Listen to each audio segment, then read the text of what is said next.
But the idea here is for these types of applications, the identity fabric, this little orchestrator that we deploy in your environment, wherever that makes sense for you, it actually is directly integrated with CyberArk itself. So we integrate with CyberArk for all the privileged access management stuff that you're all very familiar with, as well as the workforce identity capabilities. So you can get passwordless, you can get single sign-on, you can get all kinds of adaptive logins and security controls before and after that authentication, and even use it in these legacy applications by the partnership between those. And as you said, Mark, we deploy in minutes, not months. So if you're already using CyberArk, it's a really light lift to then fully take advantage of all the benefits and investments you have with CyberArk to all of your key web applications, because that's exactly the place that Strata came to solve. That's awesome. Well, because I always feel guilty about this as part of the kitchen. As with any identity demo, a good identity demo is a little bit like your favorite cooking show where they put the raw cookies in and literally in the Yeah. same motion they pull the baked ones out from the bottom of the oven because it's just that easy and that seamless. But nevertheless, bear with us. Let's go into a live demo if we can, Chef Terry, and just take a quick look at how this all plays together in practice.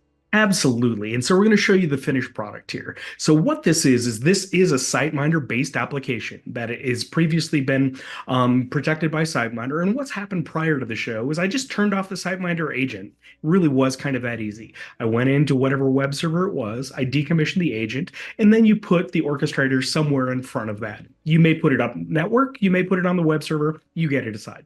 But the idea here is that now you have the ability to oh, I need to refresh my page here. Let me go ahead and jump out of that and refresh.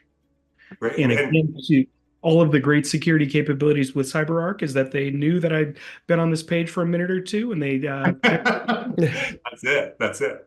So now, what we did is we integrated with CyberArk. We'll show you exactly how all that happened. And we just put this orchestrator in front of it. And now CyberArk's doing all of its richness, all of its great security capabilities. Here, we're now exposing passwordless with absolutely no effort. So I'm going to take my application on my phone, and now I'm going to use Face ID, and it lets me in. It's just that easy. There's not even a login experience. So now let me show you how all of this took place. So the what is pretty straightforward.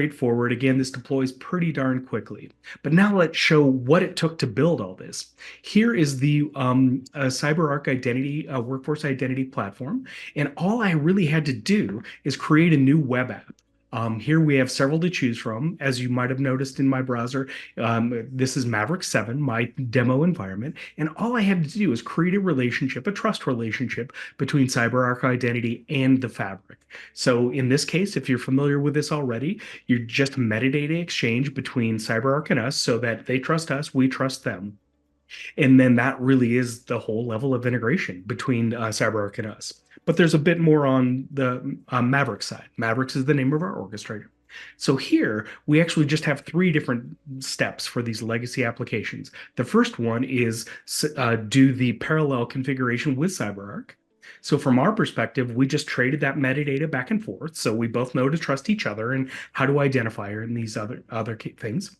The next thing is tell us about the application that we're going to protect.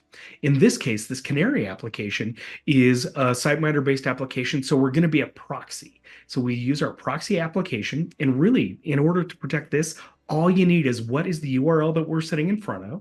And then if there's particular protections you want on every given application or page rather, then you just define those here. Couldn't be simpler.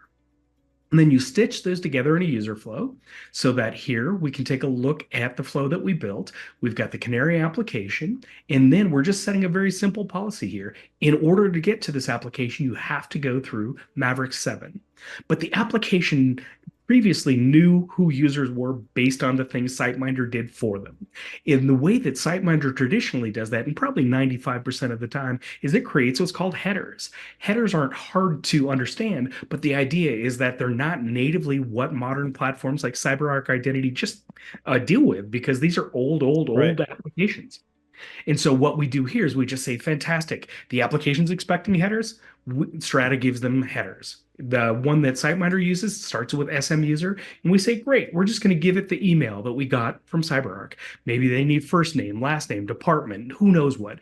Adding new headers is just trivial. Give us the name of the header, where we find it, and then what attribute we want to pass that to the application for. So really could be simple. And this is why, Mark, when you said we deploy in minutes, it really is true.